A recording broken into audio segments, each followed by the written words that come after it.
It's Pacers night in Fort Wayne, and not only is Boomer the mascot here, but he brought some friends as well, as the Mad Ants host the Pelicans-affiliated Erie Bayhawks.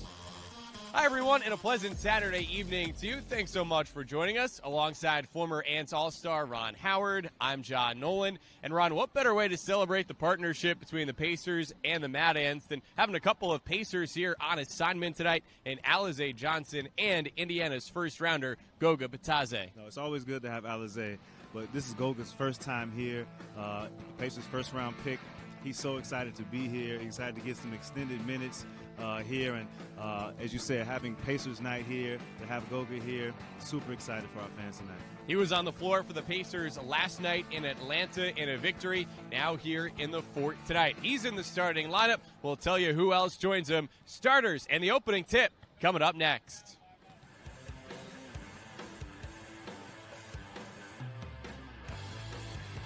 So what do you guys want to do tonight after pizza?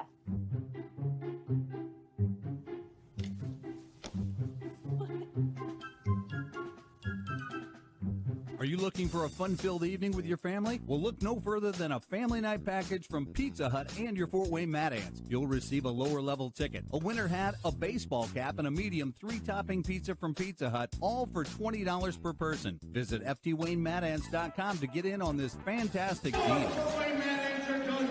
There he is, Big Goga, making his G-League debut tonight for the Mad Ants, and Alize Johnson on assignment here as well. By the way, like we said, it's Pacers night as part of that. The Mad Ants are rocking those old-school style FloJo jerseys that the Pacers wore in the 90s. Let's check out tonight's starting lineups. They're brought to you by Mutual Bank. Go ahead, live a better life. So a couple of Pacers here on assignment, not to mention Brian Bowen, a two-way guy for the Pacers. On the other side, Ron, for Erie, they have one of their two-way guys back in Josh Gray, who was sidelined last night by a hip injury, but boy, is he key for them. No question about it. The number one scorer in the G League. He was not here last night, and things did not go well for the Bayhawks last night, so I definitely look for him to come out and be very aggressive here to start this game, as well as his teammates, for those guys to try to come back and have a better showing than they did last night. He's averaging a league best 30 points a game. There's a look at Jalen Adams, a rookie out of UConn, who himself averages 20 a night. But last night in the first half of this interesting back-to-back, these same two teams playing against each other here in the same building, it was all Fort Wayne last night, a 109-93 win, and it wasn't really even as close as that, as the Mad Ants led by as many as 32. And they set the tone from Jump Street, got out to a 13-0 lead. They truly did, and it was the defense, and they were able to sustain that. As you said, the final score didn't tell the whole picture of how the game went. So if you're the Mad Ants, you want to come out here and play the exact same way you did, but knowing that Erie will definitely come out tonight with a different type of fire. Well, we got a Hall of Famer in the house. There's Boomer, the Pacers mascot, and congratulations to him.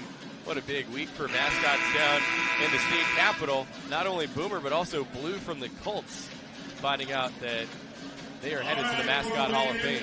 No, Boomer's unbelievable, man. He has so much energy. Boomer makes me want to put on a mascot outfit. He's absolutely amazing. Well, we're glad to have you in your seat right now.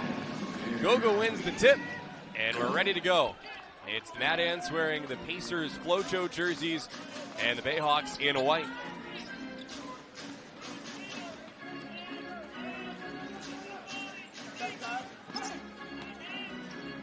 Goga kicks out for Walt. Lemon, and it's Bitadze, his first 2 points in a Mad Ants uniform. That was a great two-man play. What a great target.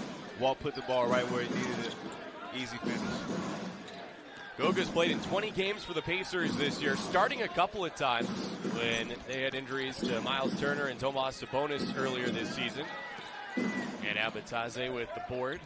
Gives it up for Alize Johnson. Both big men, so versatile. No question. And you were there, you were able to see Goga's defensive presence. Extra pass. Goga for three. Off the mark, but that's certainly part of his game. Last year, playing in Europe, shot 40% from three. And he's made 4 threes so far this year with the Pacers. Thing on the floor, score inside, defend the basketball, block shots, rebound. He push the ball off the floor and shoot threes. So it's no wonder he was the Pacers' first-round pick this season. Number 18 overall. Indiana was surprised that he fell to them at 18. They figured he was going to go even higher in the lottery. Josh Gray misses that free throw, which would have been worth 2.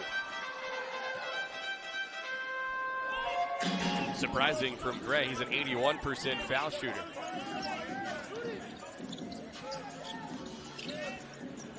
C.J. Wilcox's pass is deflected and stolen by Gray.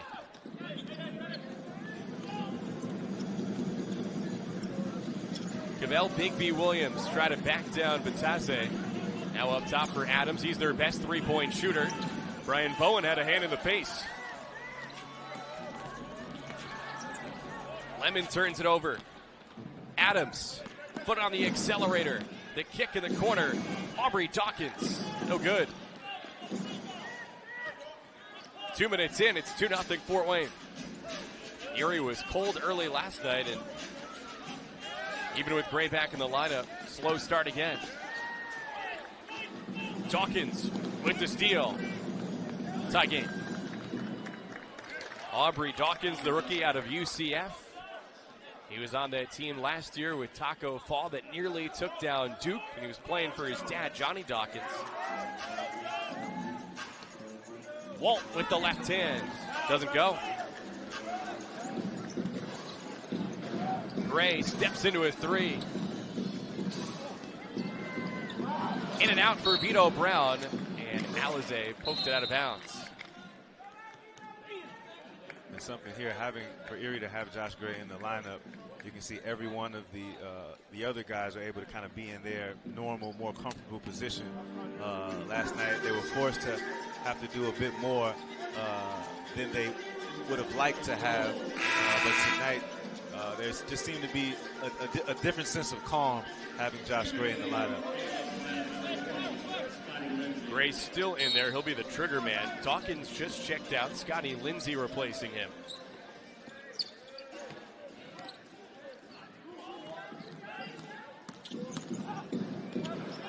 Corner pop. Way long for Adams. But it stays with the Bayhawks. Bayhawks team that's entering tonight undermanned. They're without their other two-way player in Zylan Cheatham. We'll have an injury update for you on the Mad Ants after our first time out. Goga with the denial.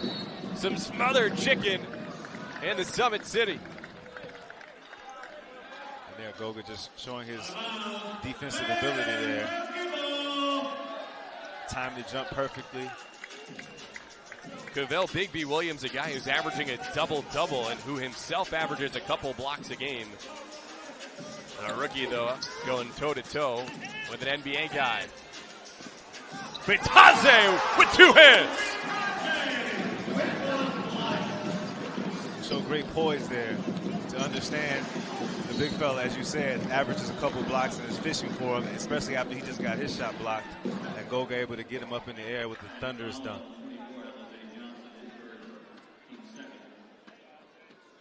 Goga on another level here early on. And the Mad Ants have a lead.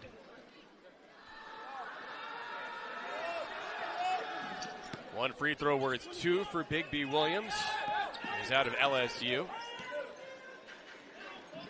2-2-1 pressure here from Erie. We saw this in the fourth quarter last night. It gave Fort Wayne trouble when the reserves were in. Goga finds Bryan, and Bowen scores it, plus the foul. Goga kind of showing us his entire game here, every possession, doing something different. And for Bryan, really, that has to feel good. You missed a couple games from injury and able to get a layup to kind of get yourself going. Yeah, missed the last 3 games with a left wrist injury. You see it taped up.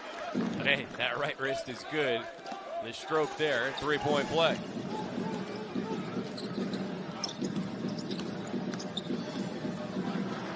Gray finds Brown. Brick. Lemon the board. Outlet. Johnson. And Brown knocked it out of bounds.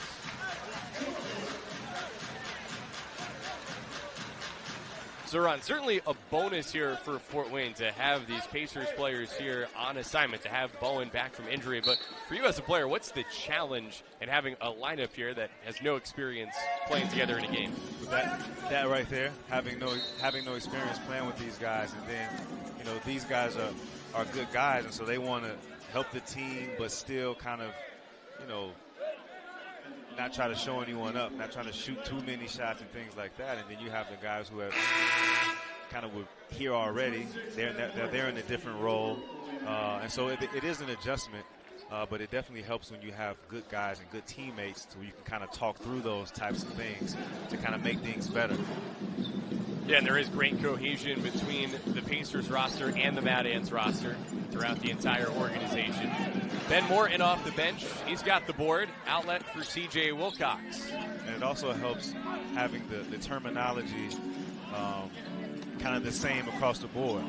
So the Pacers will run the same sets we run, so the terminology is the same, and so you don't have that kind of learning curve where this coach refers to this is that or things like that. Everyone knows exactly what we're doing when a call is called, and that certainly helps out. Another Bitadze block, leading to a break for Fort Wayne, and a foul called against Lindsay.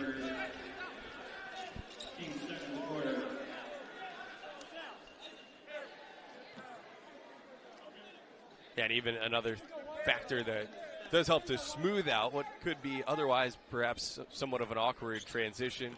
Steve Gansey coached the Pacers Summer League team, has so much familiarity with the Pacers. Exactly. And the coaching staff stepping inside. The coaching staff, they spend time down in Indianapolis with the Pacers players as well. And so it just kind of, like you said, helps with that familiarity with everyone. Digby Williams missed the bunny. Bitadze for three. Yes! Goga going off early. No question. Goga showing why he was a first-round pick in the draft, playing like it out here to start this first quarter. Not a block, but he certainly altered that runner from Adams.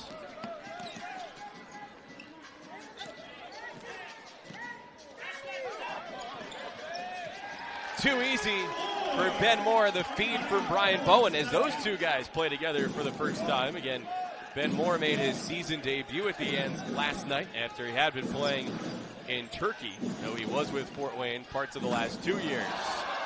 Digby Williams says that one pop out right to Adams. But the Bayhawks can't buy a bucket right now. That's not his game, and it's no good. Rebound saved up top for Gray. Adams, triple try, short. And Bitadze has the rebound. Wilcox. Got his own miss.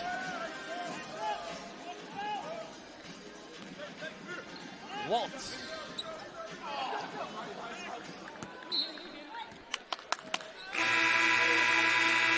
A break in the action midway through the first quarter, similar to last night. All ends early.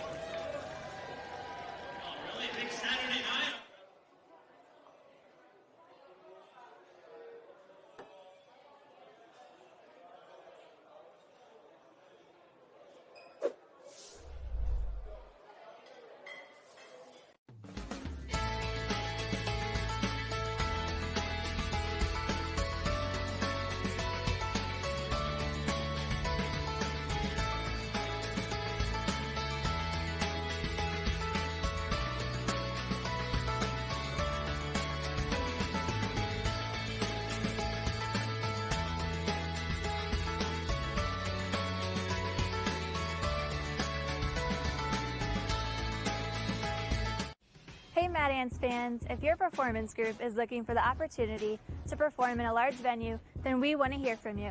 The Mad Ants are looking for all choirs, dance teams, and everything in between to perform during our home games, pregame or halftime, right here at Center Court. Give me a call at 260-222-7944 or email me at alink@ftwaynemadants.com. We can't wait to watch you perform at a Mad Ants game this season. The Mad Ants lead the Bayhawks by a dozen here midway through the first quarter, and they're doing it tonight without the guy who led them last night. You see Steven Hicks there, not in uniform. Unfortunately, last night in the fourth quarter, he left the game with a head injury. Right now is in concussion protocol. The Mad Ants also without one of their two-way guys from the Pacers in Nazmid Furlong, the point guard, who suffered an ankle injury late in the first half last night. And our injury report brought to you by BioLife. As with a couple of triple-doubles early on this year for the Mad Ants, but according to head coach Steve Gansey, he's likely out a couple of weeks. Probably will be out for the showcase in Vegas later this month. But a better prognosis for Hicks, who could be out a few games, but should at least return for the showcase. Well, out of the timeout, the Bayhawks pick up where they left off, a turnover.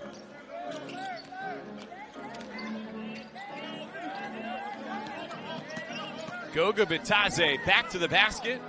No good. And Terrence Sullivan pulls down the carom. Dawkins in the corner. Was worried about being out of bounds.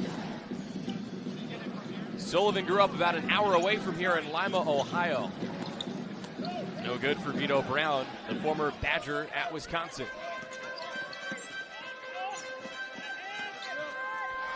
Lemon scoops it in with some spin. That's like his signature move. And every time I see it, I don't understand how he does it. But he makes it look easy. That's a horse shot. And Jalen Adams knocks down a more traditional two. Well, the Mad Ants in search of consecutive wins for the first time this season. Bitadze tees it up and knocks it down. Goga's got 10. And defensively, that's a nightmare. You have Walt Lemon coming off with his left hand at you. You got to help there. And then Goga is left open. So, that's something that Erie's going to have to figure out. Because if you're the Mad Ants, you go right back to that. Deja vu from last night, even with a new cast of characters.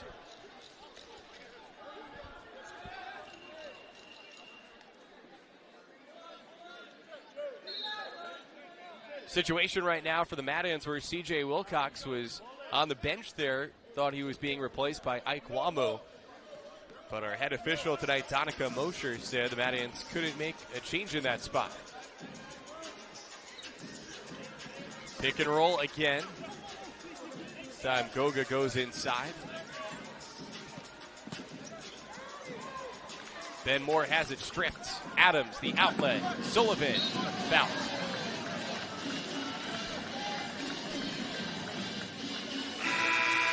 So that time, Erie experimented with switching the ball screen between Goga and Walt. It'll be interesting to see what they, do down the stretch in this game.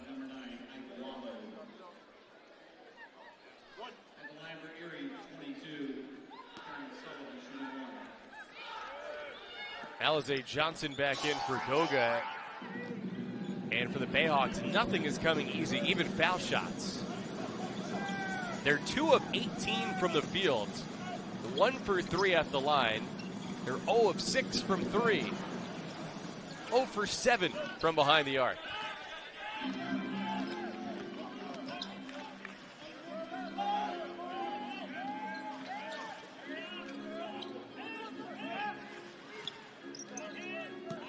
Alize Johnson was a beast last time he was here in Fort Wayne. Scored a career-high 37 in guiding Fort Wayne to its first win of the season. Kind of taking a backseat in this first quarter to Goga Bitadze. Steve Gansey said one or the other will be on the floor pretty much all night. Brown, good. He can stroke it. He had a stretch earlier this season where he made at least 4 threes in a game in 3 consecutive games.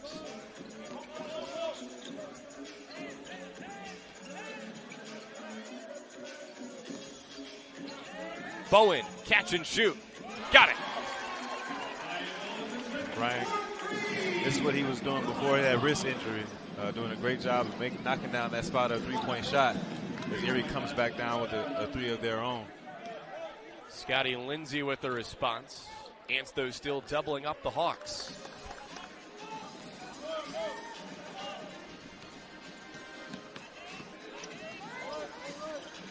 Johnson lost it.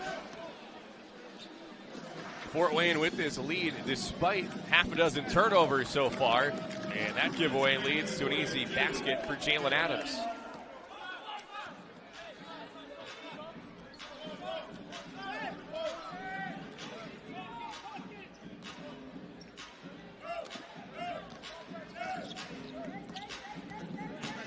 Ben Moore underneath. On the second effort.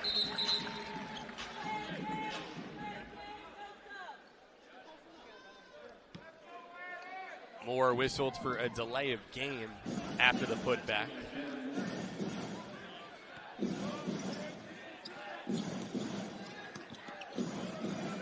Brown steps outside again.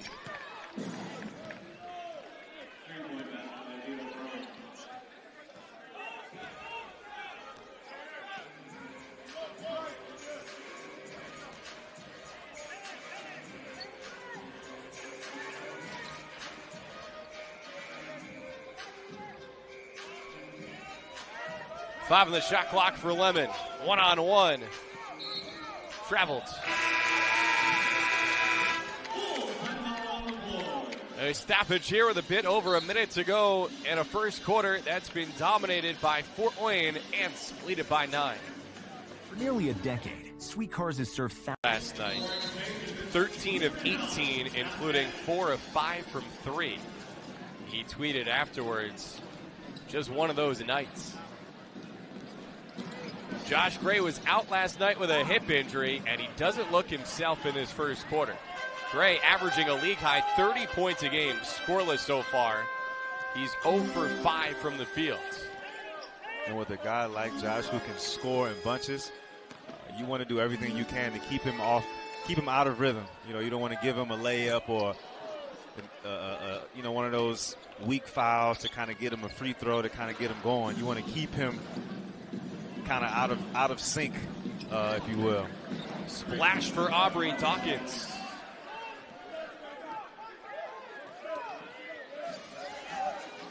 We'll see if Gray, a two-way guy for the Pelicans here with Erie, can find that rhythm as this game goes along. Shot clock off. It's Trey Kelly getting some running off the bench. Kicks it out for Bowen. Extra pass. Wamu. No good. Only a second to go, and Gray unable to get a shot off. That does it for the first quarter in Fort Wayne. Mad Ants led throughout. They go to the second, up 6. Many financial institutions say they're local, but Three Rivers knows that being local is about more than locations. It's about engaging here in your community, in the place you call home. Three Rivers exists to serve our members, our neighbors, and you, to benefit Main Street, not Wall Street. We're here for you. And we're here for good. Ready to join us? Becoming a member is easy. Get started at threeriversfcu.org/join. Indiana's workplace is changing. And with more than 40 locations across the state, no one is closer or more committed to preparing you for the careers that are part of tomorrow's economy. Ivy Tech is ready to help you overcome obstacles, set goals, and succeed. Because at Ivy Tech, our community works.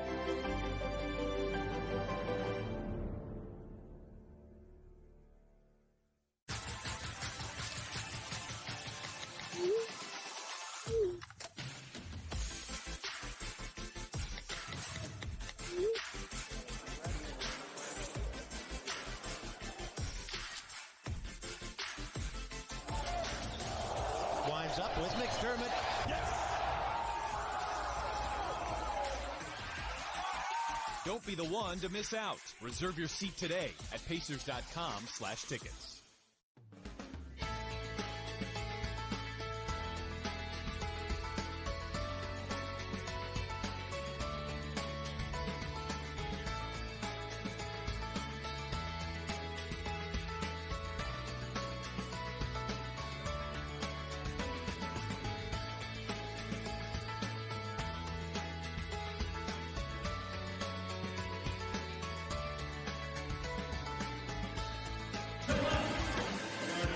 Goga Bitadze, the Pacers' first-round pick, taken 18th overall back in the summer, on assignment here in Fort Wayne tonight, and he was the story in the first quarter. No question about it. Goga's showing why he is the #1 pick on the floor right now, doing everything offensively and defensively, shooting threes, rebounding the ball, pushing it, just making it look really easy, as well as putting himself within the team seamlessly. A couple of block shots defensively for Goga in that first quarter to go with his 10 points on 4 of 6 shooting. Guy who's been limited to only 11 minutes per game in 20 games that he's played in with the Pacers so far this year.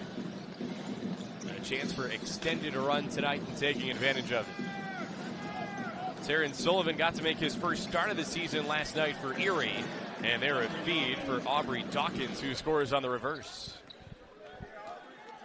Well, Fort Wayne led by as many as 15 in that first quarter. Don't look now, but it's a 4-point game. And again, I think it's certainly a credit to Josh Gray, because they just seem more under control. You know, everyone again is able to be in their normal roles, if you will, on the floor. They have Josh Gray, though they are without Zylan Cheatham, their other two-way guy for the Pelicans. He's missing his second game in a row with a knee injury. And he's the league's leading rebounder, so you know they'd like to have him tonight against Bitadze and Alize Johnson.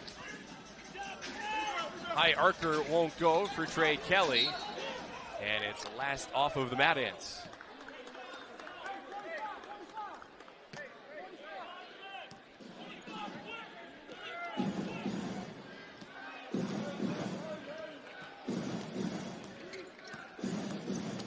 Gray goes around Goga, up top Sullivan. Offensive rebound for Bigby Williams.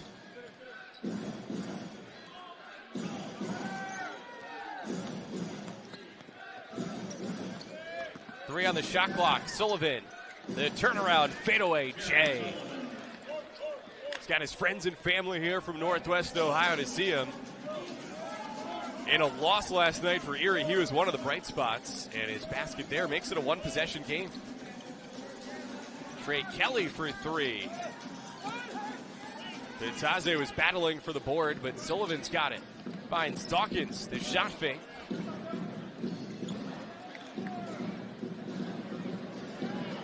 Patient possession for Erie. Sullivan eyes the clock. And Bitadze has the loose ball.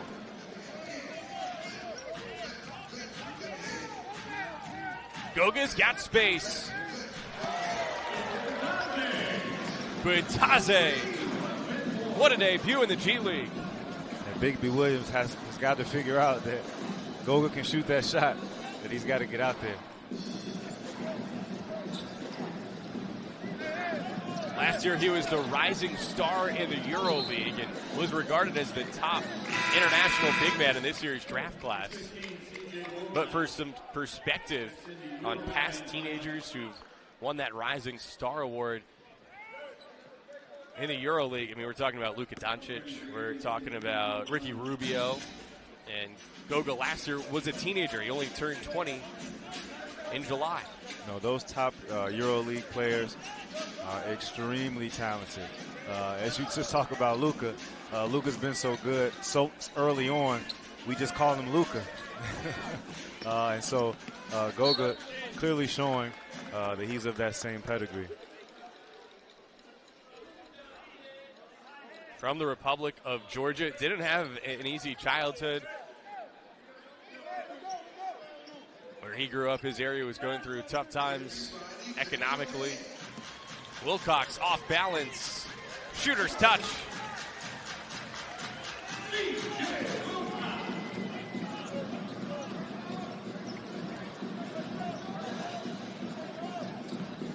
Pretty pass right there from Gray to the cutting Vito Brown. For a good reason. We've talked about how Gray leads the league in scoring at 30 a game. He also dishes out 8 assists per game as the point guard for the Bayhawks. Wilcox cutting and scoring the assist to Goga Bitadze. That was a great cut by CJ. We talked about it so many times about his shooting ability and how you have to be with CJ or almost not allow him to catch the ball. There he was able to make a quick backdoor cut and Goga with a perfect pass right on the money. Now Gray finally has his first 2 points tonight. Guards Kelly tightly. Kelly with some space. Splash. Long 2. Trey Kelly, this season, 34-year-old, his 13th season as a pro, after he set a program record at South Carolina for games played. Sullivan got a step on Johnson, and he scores off the window.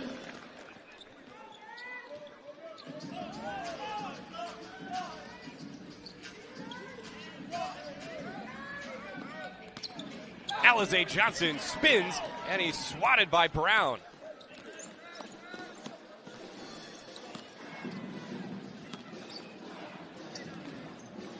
Brown banks it in. Timeout, Mad Ants. Warren led by 15 early, but it's a one-possession game midway through the second quarter.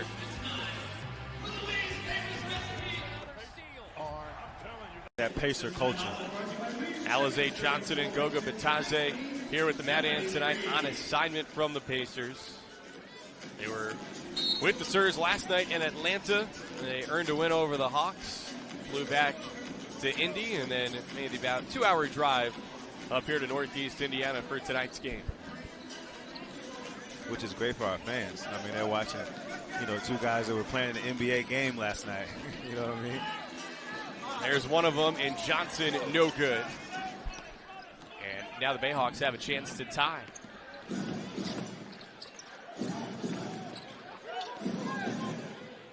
And we know that going to Pacers game in Indianapolis, that's a great value. Tickets even less here in Fort Wayne, so you paid for a G League ticket, you get to see a lot of NBA talent. No doubt about it. As well as the two-way players that you can see as well. So the G League offers just unbelievable value all over the country with all of our teams. And expanding even outside of the country as well. News earlier this week that next year the 29th G League team will be added in Mexico City. And already have the Raptors 905 in Ontario, Canada. Kelly for 3. That's wet.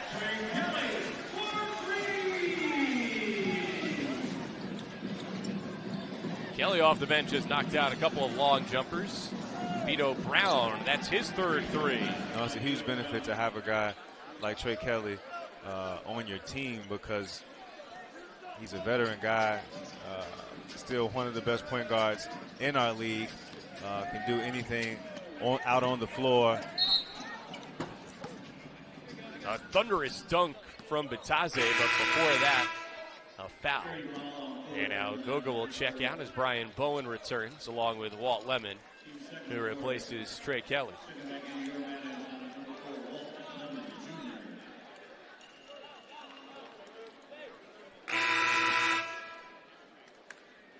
Cavell Bigby Williams, the rookie from LSU, also re-enters for Erie with Scotty Lindsey. Bayhawks head coach Ryan Pannone there, I guess, figuring, why not?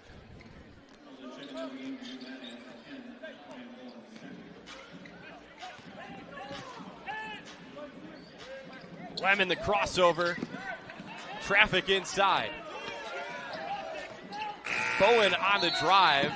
There is no foul. That's a shot clock violation.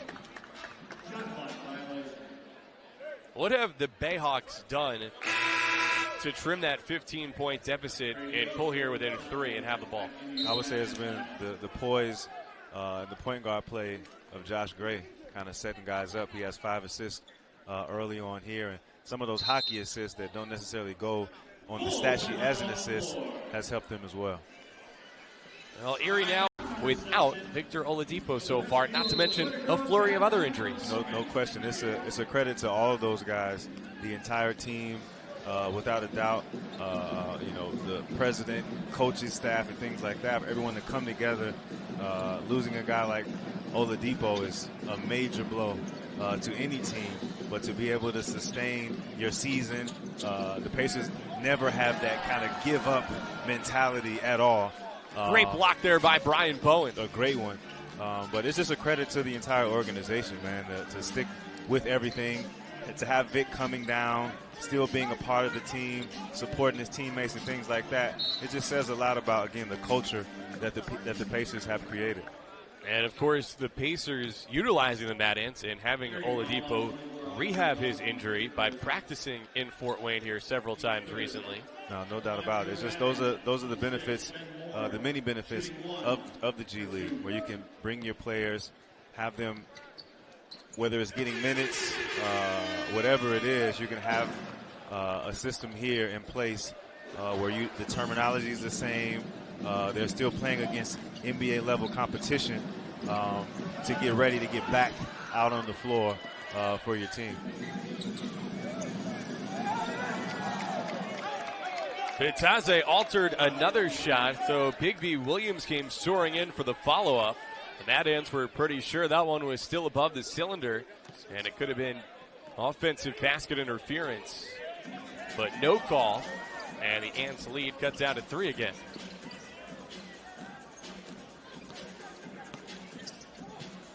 Lemon, maybe not on the same page with Bitadze, but it goes to Bowen. Now Goga going to work. Offensive board. And Bitadze will go to the line to shoot one worth 2, and that'll be different than what he was used to with the Pacers. Right. Foul against Bigby Williams from behind. I wonder if anyone has told Goga, you're only going to get one. I know Mad Ants head coach Steve Gansey during the team shoot-around earlier today did take a moment to make sure that Goga was aware. Look at the Pacers so far this year. He shot 73% at the line. And how about that for efficiency? A 1 worth 2. Josh Gray, the league's leading scorer, has been more of a facilitator so far after he missed last night's game with a hip injury. Sets up Dawkins. Ben Moore, a factor on the boards. Great hustle from the Ants.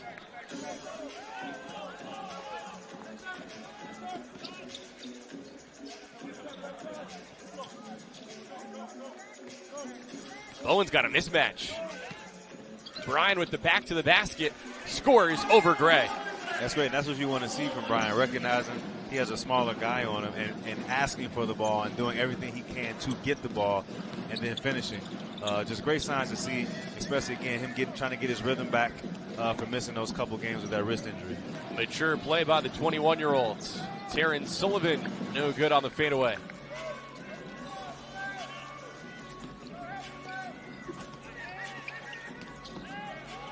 Bowen for 3. Won't drop. And a rebound for Bigby Williams. He's 4th in the league in rebounding. It's a steal for Bowen. Pretty bounce pass. Ben Moore. Somehow not fouled. The Mad Ants are incredulous. Gray doesn't hesitate.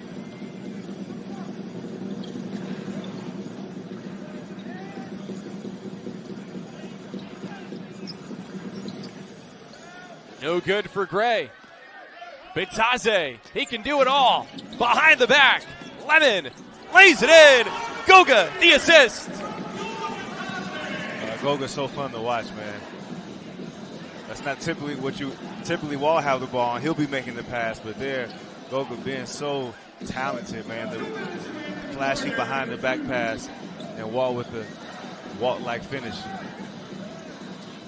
Bigby Williams with an answer. Again, the Pacers didn't think that Goga would get to them with the 18th pick in the draft this past summer.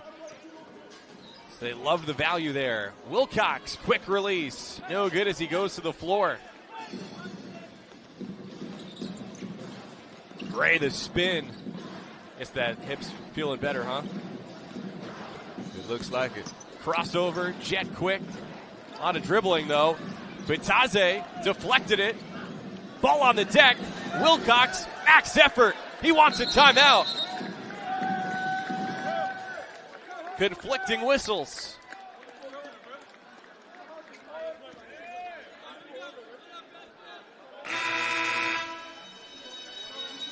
It'll be a jump ball.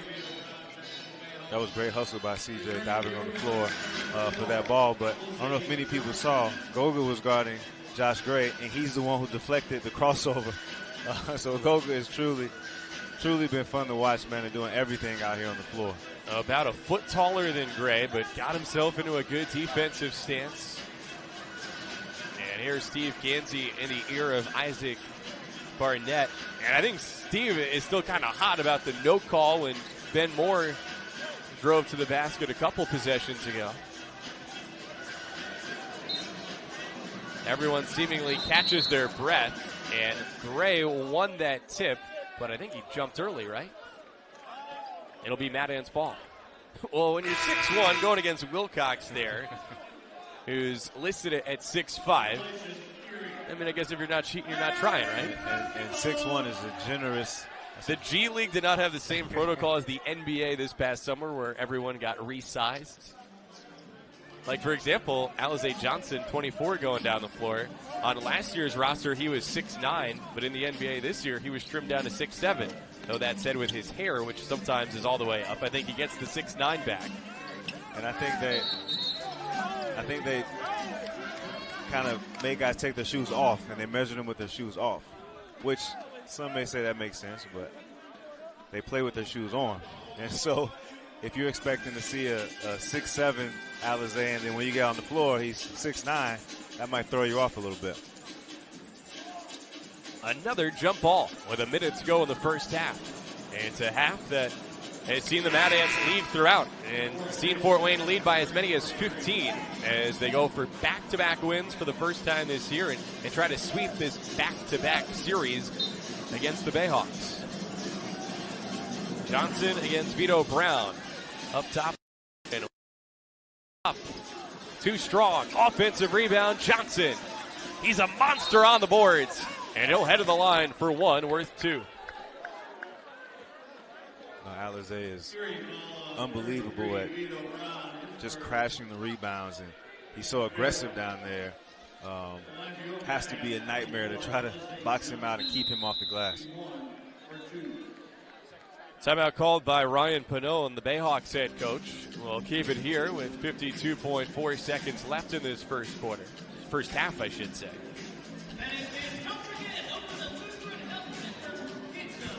In the first half, typically coaches will reserve that challenge for perhaps a more critical juncture late. I totally agree. As well as just the type of foul or type of call you want to challenge. But I've never been a coach, so, you know.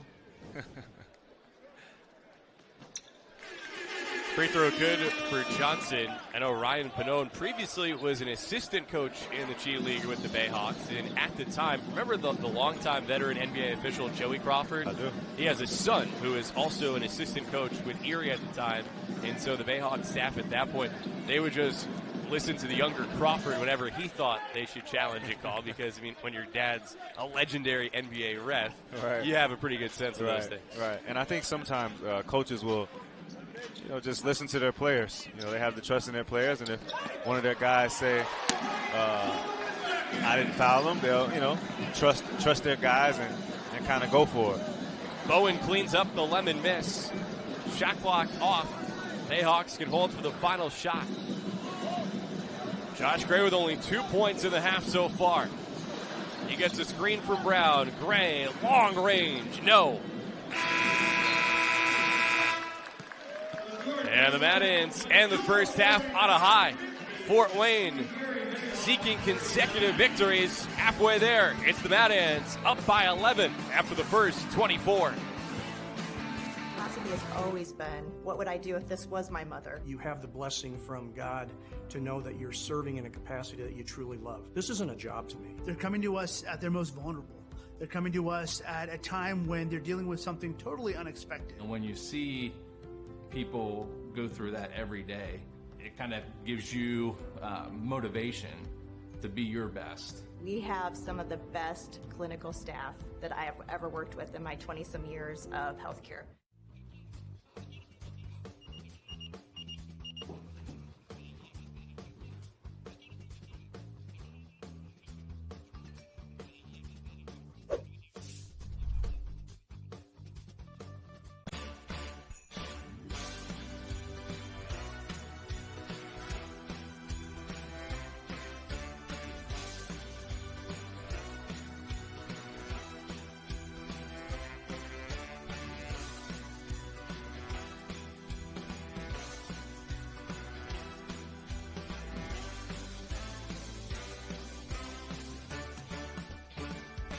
Experience fashion, food, and fun. Experience Jefferson Point. So what do you guys want to do tonight after pizza?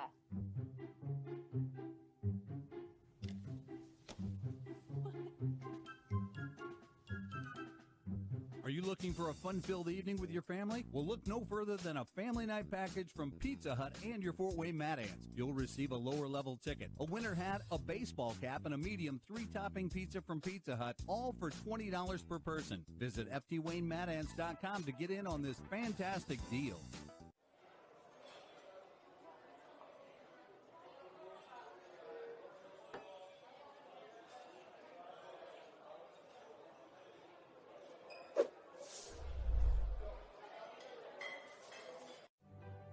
This is a place where compassion lives. Strength does too.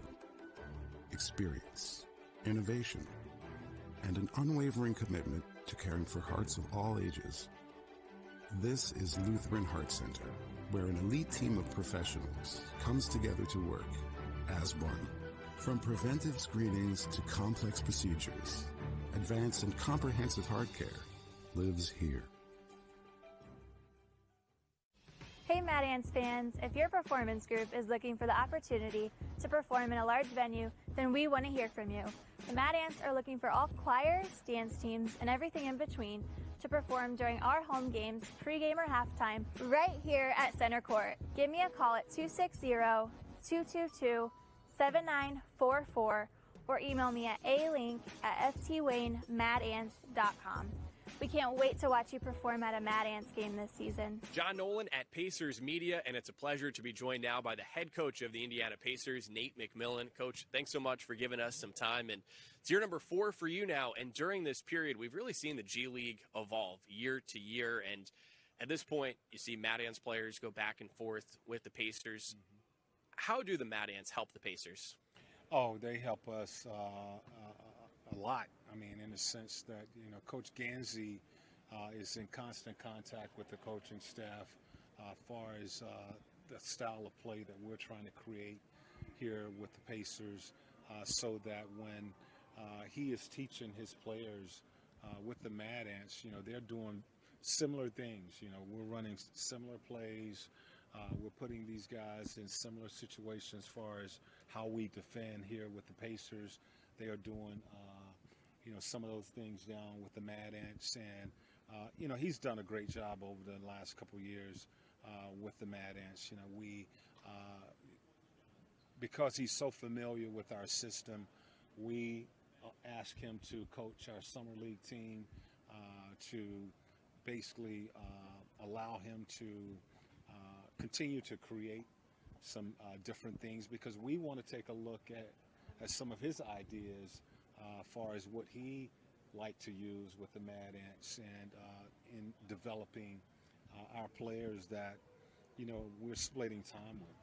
And Steve's now going into his 5th season as the head coach for the Mad Ants, and he spent plenty of time down here around you in Indy, has joined the staff during some playoff runs. You mentioned Summer League. When you get a chance to work with Steve, what do you try to impart upon him? Well, I talk with him a lot, you know, and I want to just pick his brain about some of the things he does as far as his approach to practice. You know, I've stole a few plays from him, you know, as far as running sets for bigs, for post-ups. He will be with us in our training camp, coaching and teaching and working with our guys. He also will have that opportunity to work with some of his guys that will be in the G League.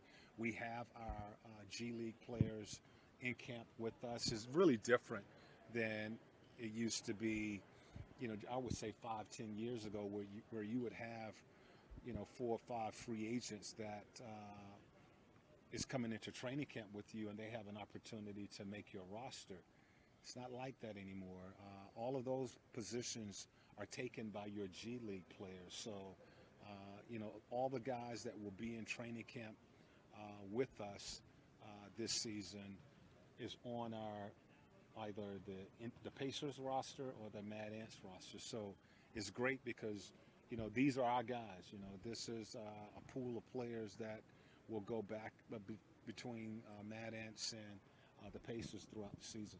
Yeah, and so among them, 2 new two-way players in Naz Mitrou-Long and Brian Bowen. What should both Pacers and Mad Ants fans expect out of them? Really good players. Brian played on our Summer League team, and I really like his feel for the game, his ability to stretch the floor, his length. He has good length, and, had a really good summer for us. He's been up in Indiana really all summer long, working with our guys and, playing with our guys, doing pickup in the month of August and September.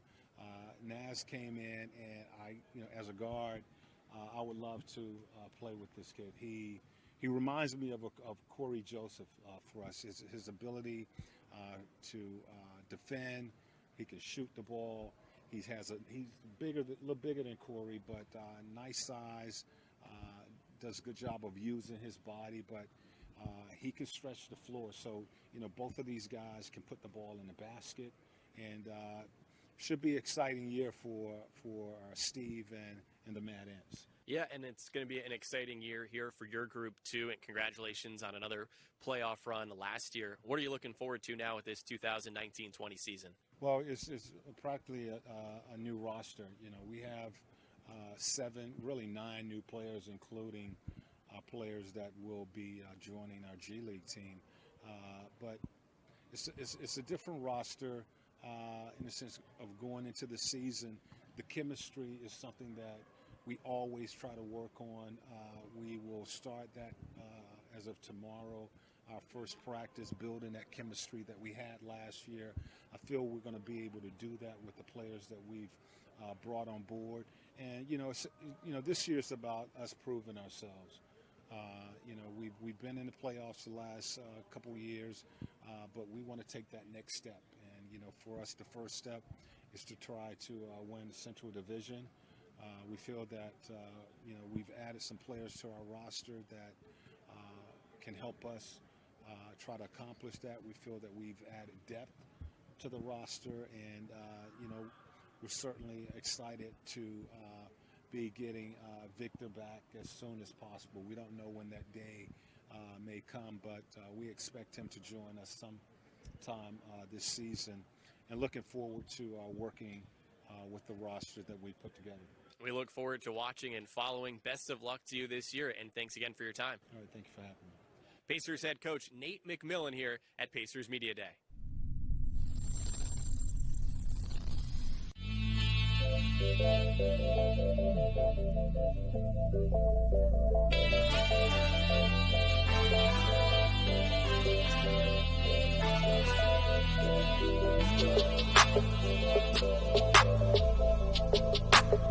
This was your 4th practice now with the Mad Ants recently. How has it been beneficial for you as you rehab to get to work with the Fort Wayne guys? Unfortunately, I don't have an opportunity to play with, the guys up with the Pacers because they're traveling and stuff and playing, so they don't really get a chance to practice. So to be able to come down here and kind of get that full court in and playing and change the possessions and change the speeds and stuff like that has been beneficial for me and my rehab.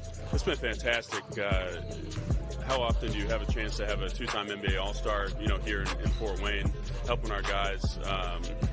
He's been such a positive energy, really bringing our guys together, showing the work that they have to put in, to take it to the next level. He's been an absolute joy to be around. Well, he's sunshine every single day. He's going to bring smiles to people's faces. Some days, when you come into our practice facility, guys don't always bring it. So, when an all-star walks in the door and wants to practice and wants to get up and down, it's always a positive thing for us, especially right now in the season. We've played 10 games already, so anytime that we can lift practice and make it more competitive, I'm all in for it. Oh, it's big time, man. Got familiar with them, through the training camp with the Pacers and everything, and helping them out playing one-on-one and stuff. But to see him up here playing 5-on-5, it's a big deal.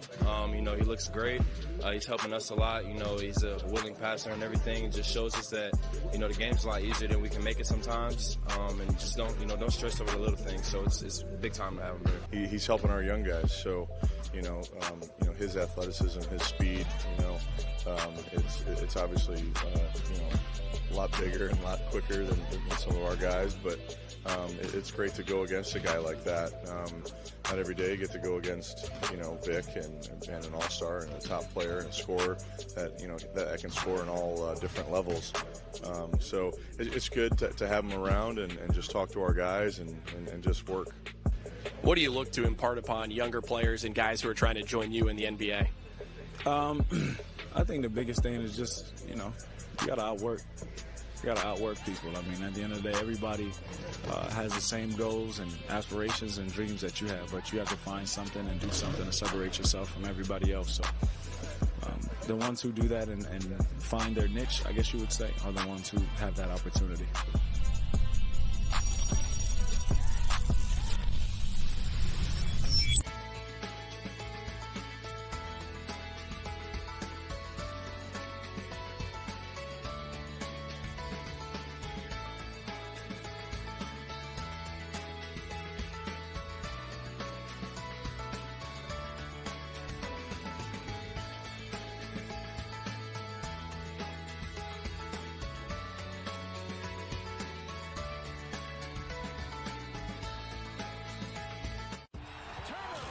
Pacers wants you to feel the excitement and be a part of the action.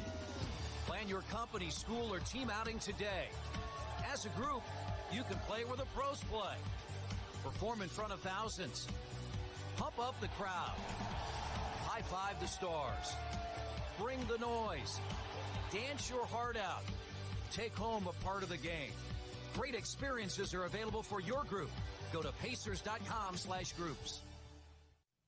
So what do you guys want to do tonight after pizza?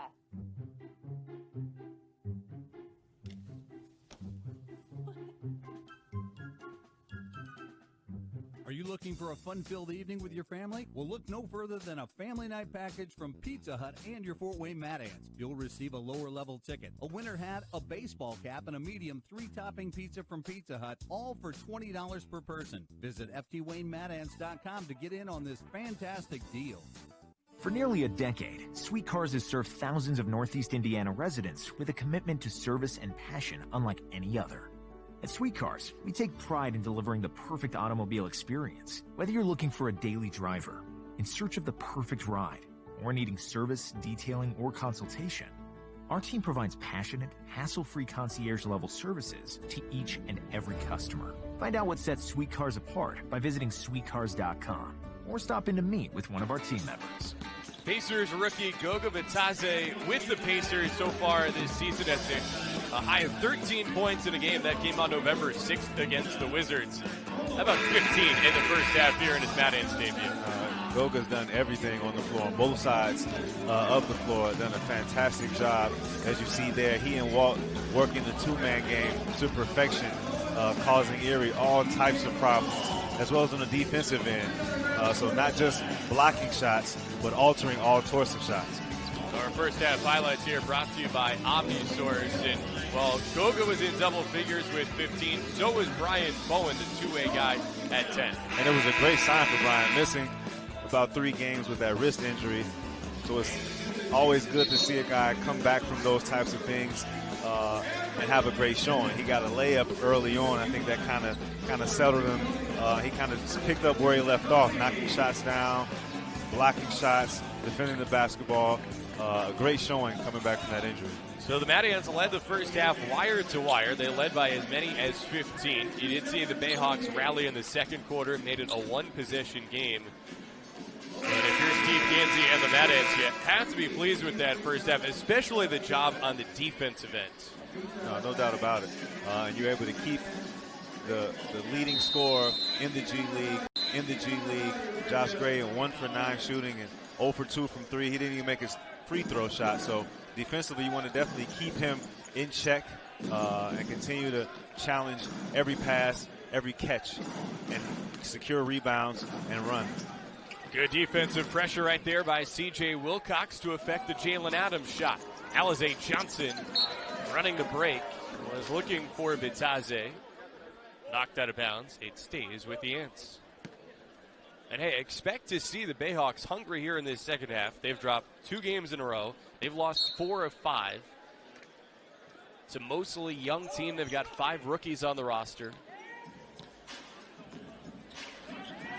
On the other side, the Mad Ants in search of back-to-back wins. Johnson brought to the ground. He'll head to the line.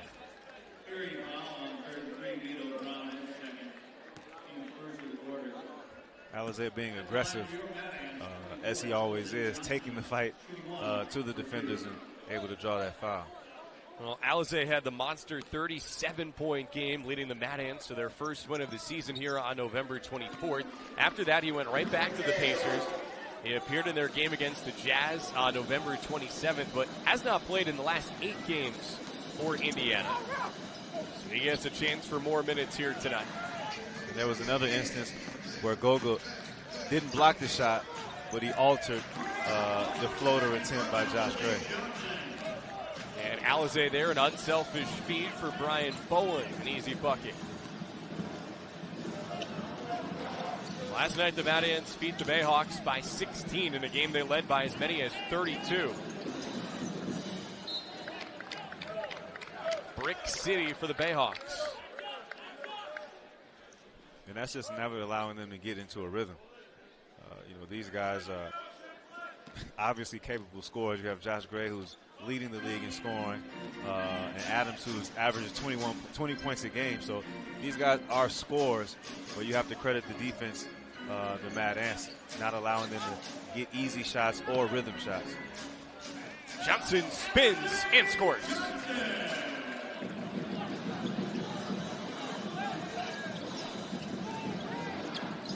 Ants up by 17.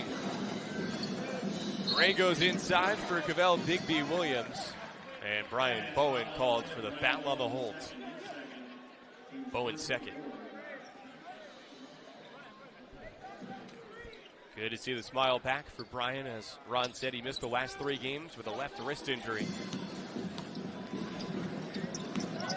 Vito Brown made a few threes in the first half. That time showing the post work.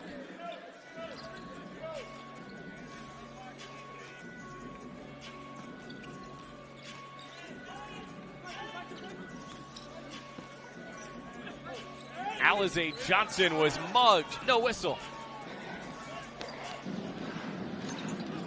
Gray through the legs. Bitadze says no.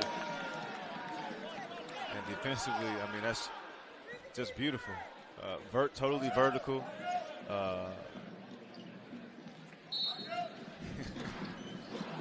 Like a volleyball player up against the net. Gets the kill.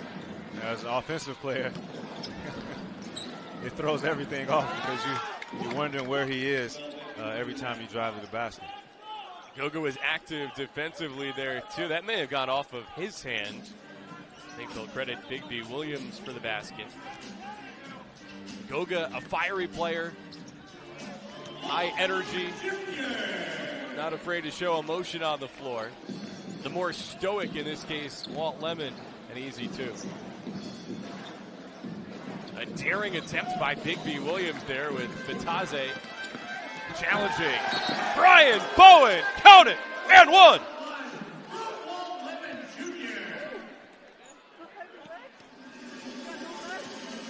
What a look from Walt. Great passing. Great finish by Brian. That's a tough thing for him to land right there, because I imagine naturally you're going to put your hands out there to break your fall, and in this case, Brian still maybe not feeling 100% with that left wrist. No doubt about it, as well as your tailbone. That when you fall on it, he'll probably feel a little sore tomorrow from that fall, but a good sign that he was able to knock that free throw down and he's still in the game. Extending the lead now to 18 after a three-point play. Josh Gray for three.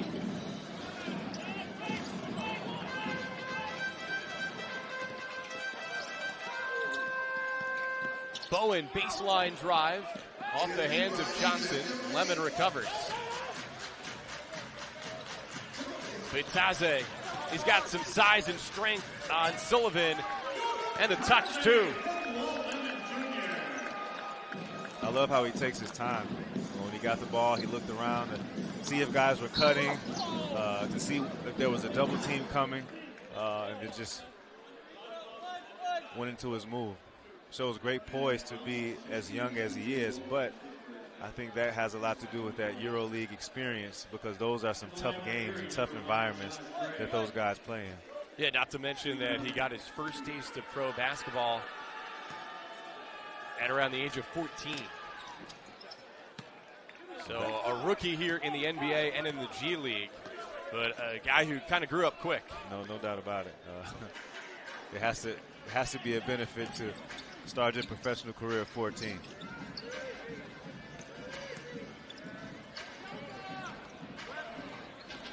Bitadze unable to score over Brown. Sullivan in the front court. Dawkins connects. That was great defense by Bryant. Nothing else he could have done. That's just a big-time shot by Dawkins. Walt by Gray.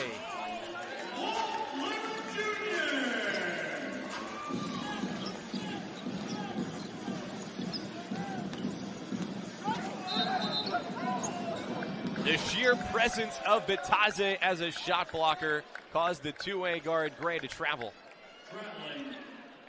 Again, just keeping Gray out of his rhythm. There's going to come a point where he's going to just try to make things happen. It's because of the way things are going for him. Again, crediting our defense as Alizé continues to fight down low against the entire Erie team down there. Sticking with it. Walt is hot. Well, with Bitadze here again, he's got the European experience. This all of a sudden kind of has the chippiness and the physicality of a EuroLeague game. There, Sullivan just grabbed the Lemon's leg, and Walt did not take kindly to that. A play made possible by the tenacious hustle of Alizé Johnson, who somehow did not draw a foul along the way there, despite some contact inside.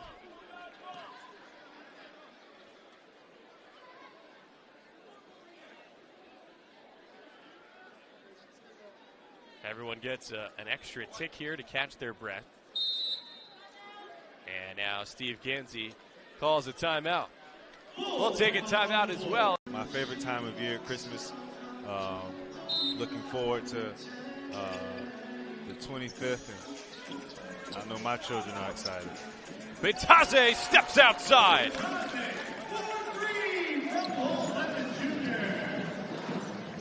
Walt's credit on that assist. Brown misses the dunk.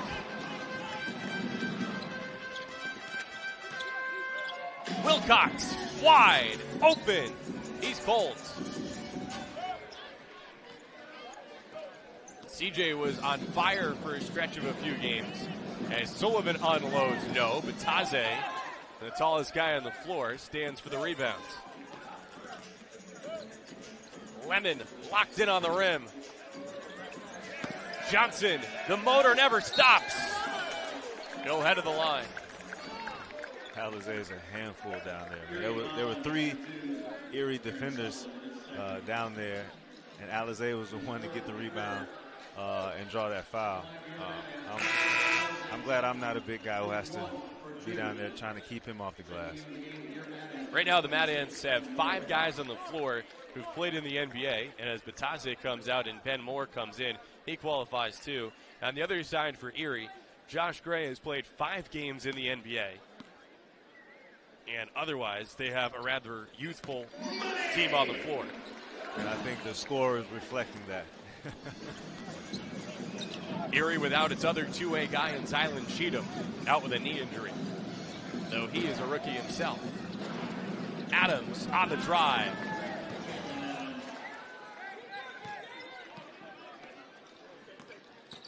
The Bayhawks in a way. Johnson bullies his way to the basket. The Bayhawks kind of reflective right now of their parent club, the Pelicans, who dropped 11 in a row as they struggle right now without having the services of Zion Williamson, the number 1 pick. Gray, baseline drive.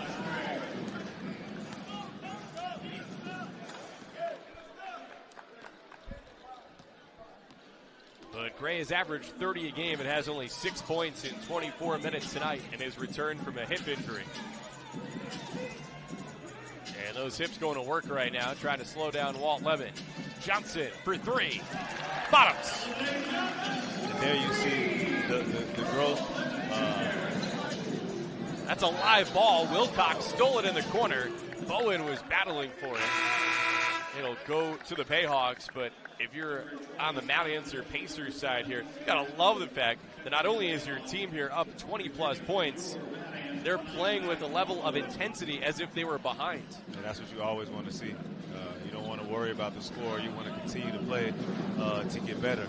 But in that last possession, the three-point shot by Alizé just shows the growth and development of his game to now be able to, along with the tenacity he rebounds with.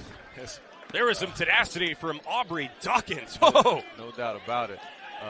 But to go along with that, now Alizé can stretch the floor and knock down three-point shots as well. Lemon, the crossover to the cup.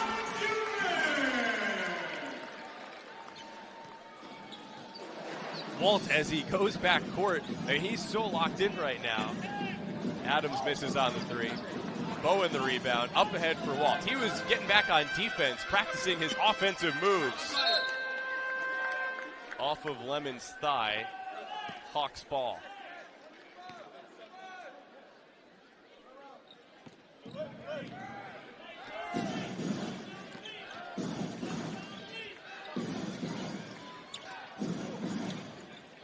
Yeah, for Alizé, he's only appeared so far in 8 of the Pacers' 26 games. We've seen last year he was an automatic double-double here in the G League. Brian Bowen, no good.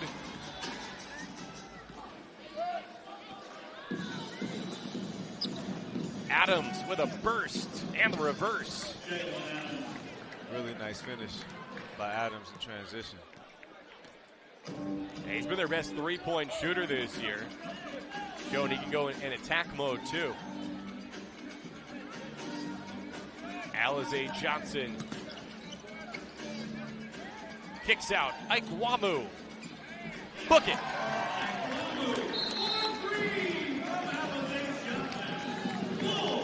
With their defensive intensity and just share the basketball. You've seen the seamless integration from the Pacer players that have been brought down, the way they play on both ends of the floor. You've seen no kind of lag as far as the play calls on offense and defense. And then it's with our experience, the NBA experience, the score reflects. The lead as large as it's been for Fort Wayne tonight, as Goga Bitadze had an impact there on that Vito Brown shot. Foul at midcourt against Ben Moore.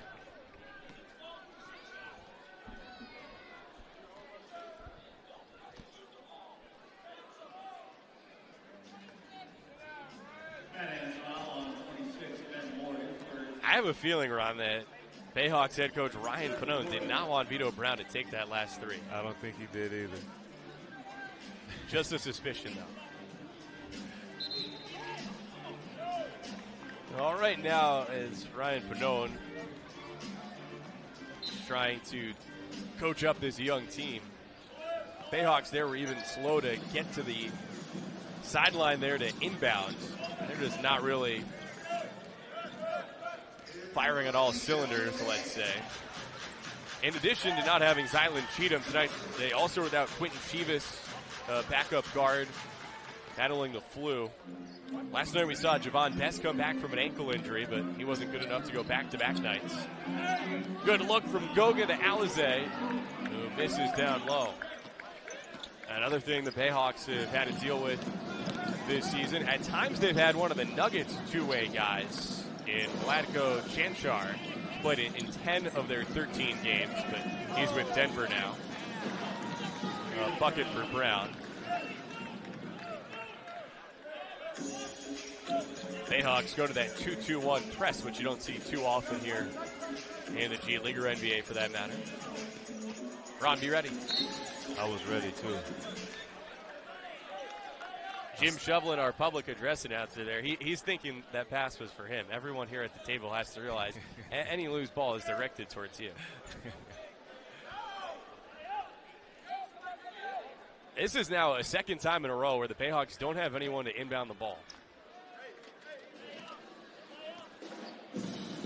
It's a small look into the way things have gone as far as their efficiency on both ends of the floor. And it is a tough ask here and a back-to-back on the road. Getting ugly here on both sides. Scotty Lindsey, transition three, no good. Offensive rebound for E.C. Matthews off the bench. 2 minutes to go, third quarter, 20-point game. Trey Kelly struggling against the pressure.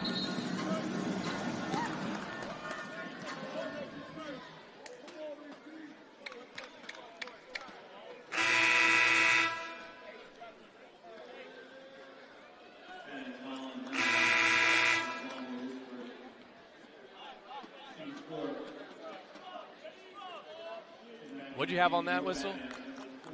They call it an 8-second violation. That's a moment where if you're Erie, you'd like to have the soccer-style advantage play on.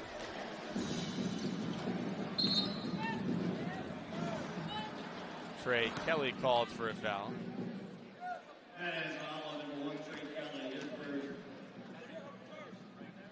Steve Gansey, who has earned the moniker as the best-dressed coach in the G League, styling tonight. As always. He said after last night's game, somebody told him it appeared to be the first time in a while they'd seen him smile. It has not been the start that the Mad Ants had designed.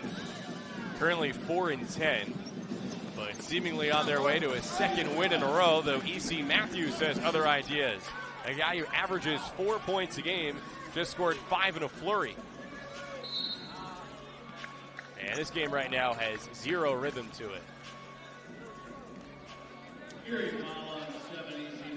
Foul against Matthews.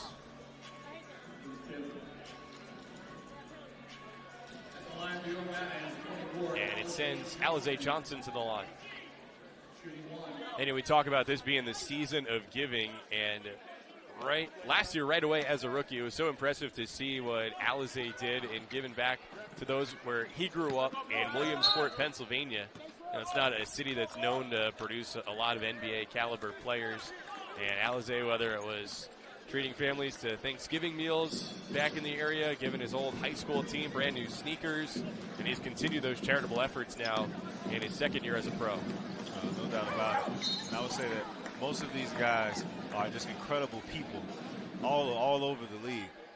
Incredible people if you get an opportunity to sit and talk to them and kind of learn about the different things they're doing in their communities, where their teams are and things like that. But along with that, the Pacers do a fantastic job of bringing in the best of the best when it comes to the personalities and the characters of these men out here on the floor.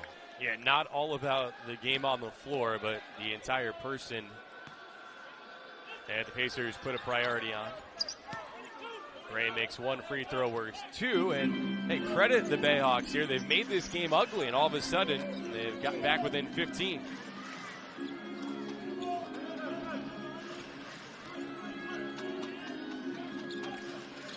Mad Ants now with 2 point guard types on the floor together in Kelly and Lemon. Goga. Left that one short. Bitadze, though, still with a game-high 20 points. And Prior to that, he was 4 of 5 from 3. And now it's a double-double for Bataze. Goga spinning, dishing. Oh, it's all ants tonight. Goga putting on the show. He truly is, man. He'll definitely leave here tonight. If everyone wasn't already a fan of his, Fort Wayne will certainly, he have a lot of fans here in Fort Wayne. Lemon with the steal, leading the break.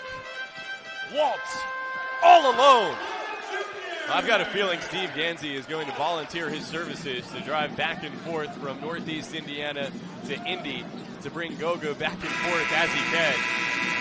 And Bataze, full effort contesting that. It's one of them, a smooth behind the back pass. Goga's putting on the show in Fort Wayne here tonight.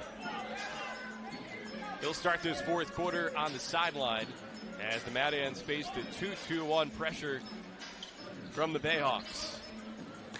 Trey Kelly beats the pressure on the dribble, but his shot was blocked. It'll stay with Fort Wayne.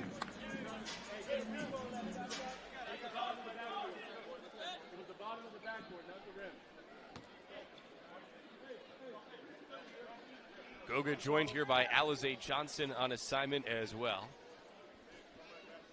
Alize with 13 points, 7 rebounds, and a couple of assists himself. Shot clock reset to 14.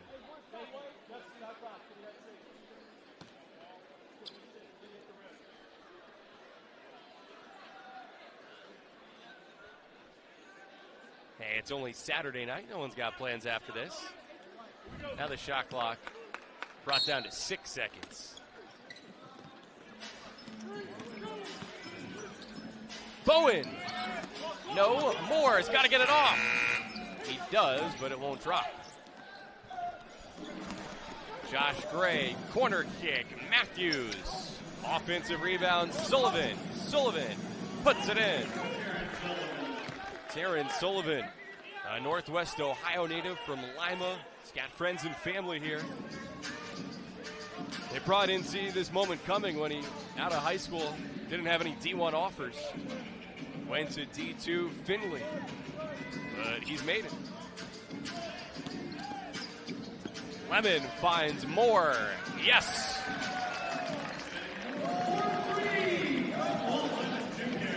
Alley! No oop, more of an oops. Lemon surging, and he's fouled by Lindsay. Bayhawks have missed at least 3 dunks tonight. Now, granted, the level of difficulty on hooking up there on a mid-court alley-oop, not easy. But I'm sure Aubrey Dawkins, who's had a thunderous dunk already tonight, would tell you that he's got to get that one down. Here's Walt Lemon, wearing 2 different colored shoes, shooting 1 free throw worth 2. He's got the black sneaker on the left foot, the right sneaker on the right foot. Oh, Gray.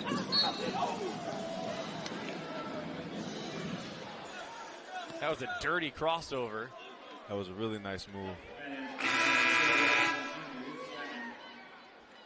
Walt Lemon knows a thing or two about crossing someone up. And then Lemon with the foul. 1 worth 2 for Gray, a guy who himself has overcome obstacles. A Louisiana native, went to LSU. Not after he started at Texas Tech, then transferred to Odessa Junior College. But he was not the featured player when he was at LSU.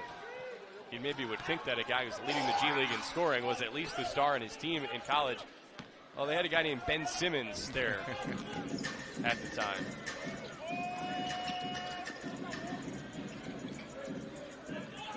Yeah, Ben was definitely the star. Kelly, the teardrop. Sullivan, the rebound, the baseball pass. Who's it off of? Bayhawks ball. Here, another episode in which Erie is just unaware. They've got 3 guys right now who think they're on defense. And, well, they are. Ben Moore, why was Ben Moore angry with the call?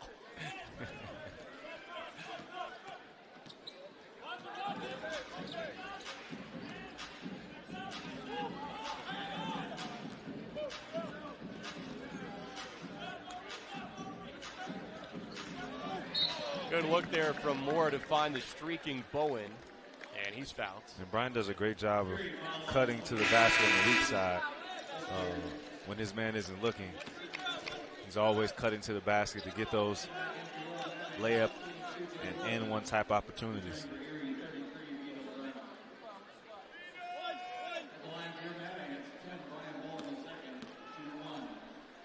Bowen, the Saginaw, Michigan native, knocks down the free throw. That counts for 2.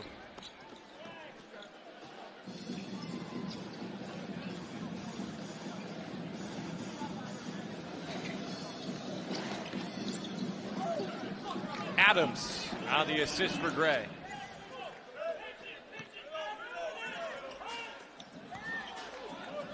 Cookies, and 2 for Gray.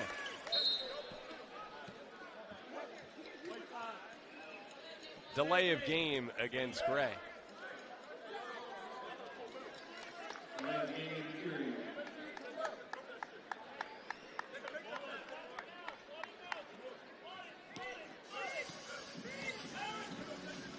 There has to be some irony in how a delay of game only further delays a game, right? I like that.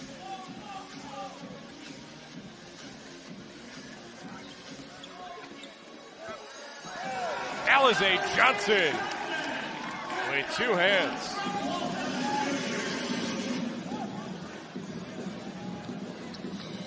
That's now 10 assists for Walt Lemon, who's got a double-double. 2 more for Brian Bowen. Great defensive effort by the Mad Ants, continuing to keep their foot on the gas on the defensive end. I think they're starting to see how fun it is to play offense when you just play a little bit of defense. Bowen for 3, no. Brown, outlet, Adams, Gray, skip pass, Dawkins, extra pass, Sullivan, Brown.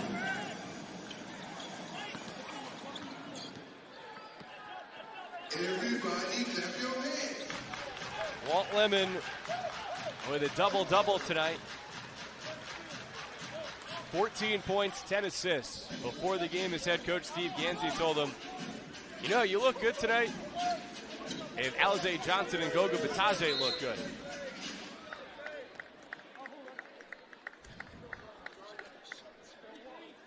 Defensive 3 seconds called here against Erie. Brown was literally in the paint for about 11 seconds. Coach Gansey tried to get the attention of the officials, and they were able to make the right call. C.J. Wilcox, the top free throw shooter on the floor for the Mad Ants, has the honors. C.J. now 11 of 12 at the line this year.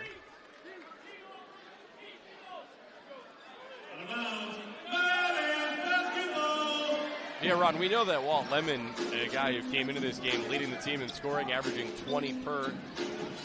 He's scored as many as 40 in the G League. And he might look to score right now with the shot clock winding down. He turns it over. Terrence Sullivan. Terrence Sullivan flying in the air.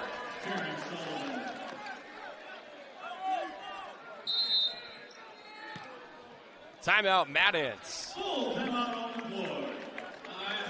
Oh, Fort Wayne, top tier. They still will have 2 games, including, they found out earlier today, their first against the Northern Arizona Suns. And Ron, I know during your years in the G League, they didn't have the showcase like they do right now. What do you think about the new change to the format this year? Well, I would say the showcase is always going to be highly competitive, and guys are going to give their all because all the scouts from every NBA team is there. And some of these guys are, playing to get called up. They're playing to, get 2-way contracts and different things like that. So you always see just top-level competition at the NBA showcase. But now when you also add in the opportunity to win $100,000 to split between your team, I think it's just a great opportunity for our G League players and for our league as well. Making it extra interesting, I think, is the fact that we've seen reports about how Commissioner Adam Silver in the NBA is looking at the possibility of having an in-season tournament in the NBA and sort of following after a European model. No doubt about it, man. As I said, these guys in the showcase are fighting, for, opportunities to earn more as far as being called up or being a two-way guy or, even overseas contracts. So when you also add in right before Christmas time, the opportunity to split $100,000 between your teammates, you can believe without a doubt guys will be going hard at each other. Yeah, for the friends and family members of one of those 4 teams, maybe the stockings will be a little bit more full this Christmas. No doubt about it. I would have loved an opportunity to compete for something like that.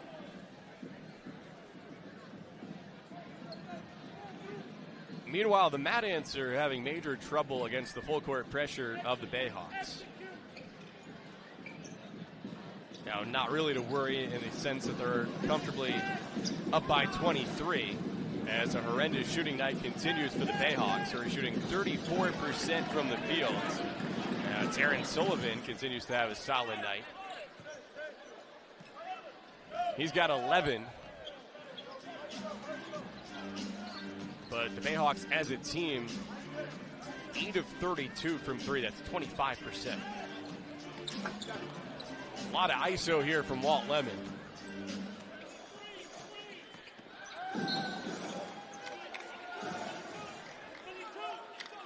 Josh Gray may owe someone a new bag of popcorn. Luckily, no major spillage.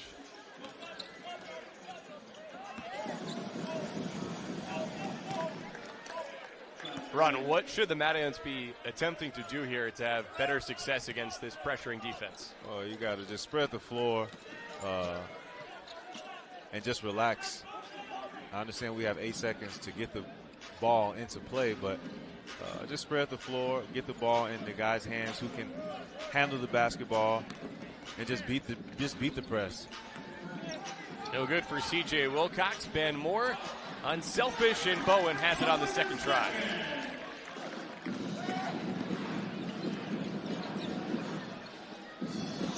No good for Dawkins. Rebound at number 11 for Bitadze. Before the game tonight, Ants head coach Steve Gansey said it's pretty rare to see a 2-2-1 trapping defense here in the NBA or in the G League. Would that be true based off your experiences? No doubt about it. It's very difficult to have a pressing defense in a professional game. One, the floor is so big, and then these guys are so talented that you just understand, because you've dealt with it in high school, you've dealt with it in college, how to break the press. The flip side to that is, because it doesn't happen any more often in professional basketball, you don't see it often. And so sometimes you're not practicing. You're not practicing against it. And so sometimes when you see it, it can be confusing. And so you think, what are these guys doing? These are professional guys, but you don't see it often at all. And I think that's the reason it's been so effective these last couple of days. Seen a lot of scoring from Bitadze tonight. He's got 22. Gray's starting to cook late, up to 14. Is it something that you saw more often when you played overseas? Yeah, overseas things are a little different. It's just a little bit. Still not as much of it for those same types of reasons. But they will kind of throw different things in there, different wrinkles to kind of, mess things up and kind of knock you out of your rhythm. Bayhawks head coach Ryan Pinode, last year a head coach in Israel. He's had experience coaching the Angolan national team and some other stops overseas.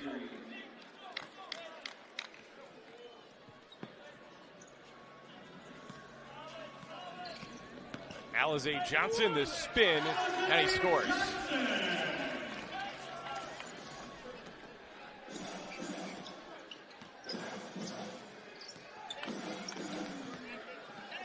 Lindsay. Scotty Lindsay, another guy who's missed some time for the Bayhawks this year as they try to find a rhythm in their season. Koga.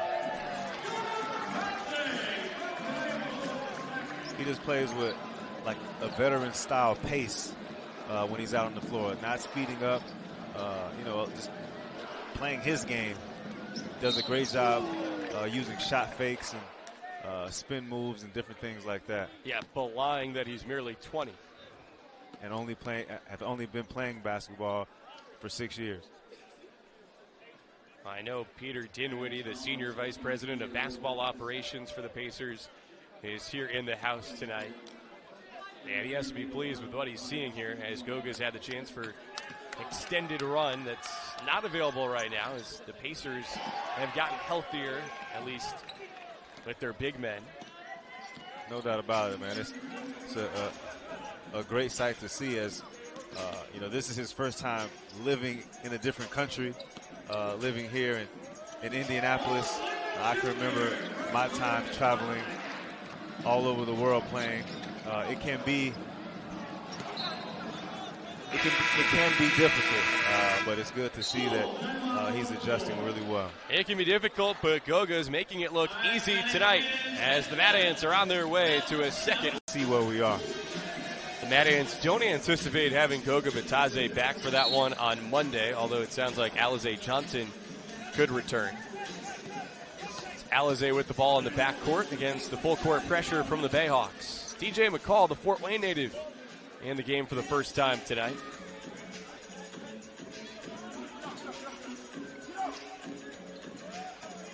Goga putting it on the deck. Wamu on the drive.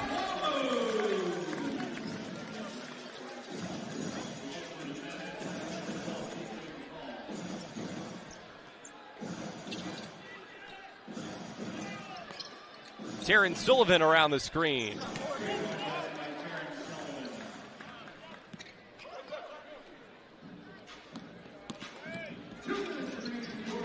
Alize, second effort.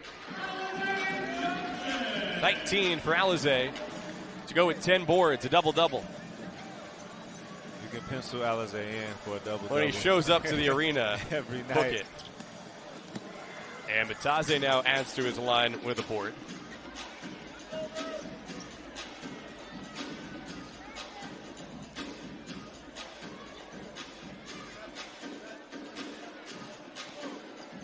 Second unit for Fort Wayne mixed in with a couple NBA guys. And there is Goga, had that no-look feed for DJ McCall. And DJ, out of Concordia High School here in Fort Wayne, last year was playing in the Horizon League at IUPUI. Wasn't anticipating a 6'11 guy with that kind of vision and passing ability. And willingness to throw that ball to you right there. Vito Brown trying to back down Alize Johnson, too strong. Alize the board. Final minute. DJ McCall. Foul goes against Scotty Lindsey. And even though this is a 24-point game with less than a minute to go, McCall in this spot will shoot 2 free throws. That 1 free throw worth either 2 or 3 rule goes out the window for the final 2 minutes of regulation.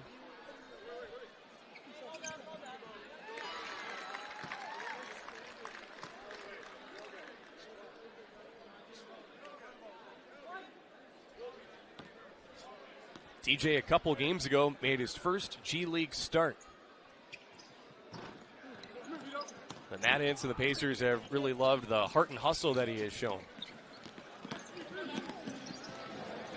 Matthews barrels right into Kelly, no call. And Sullivan floats it in.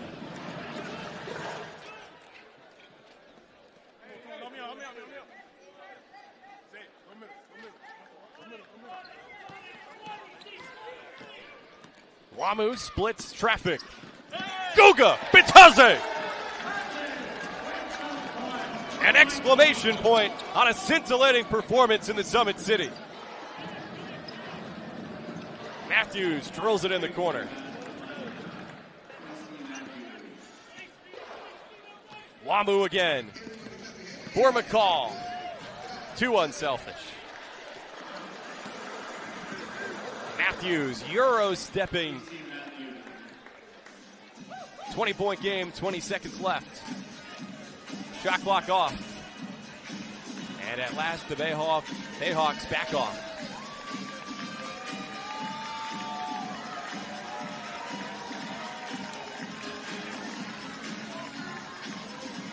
Great effort again on a back-to-back night by our guys defensively.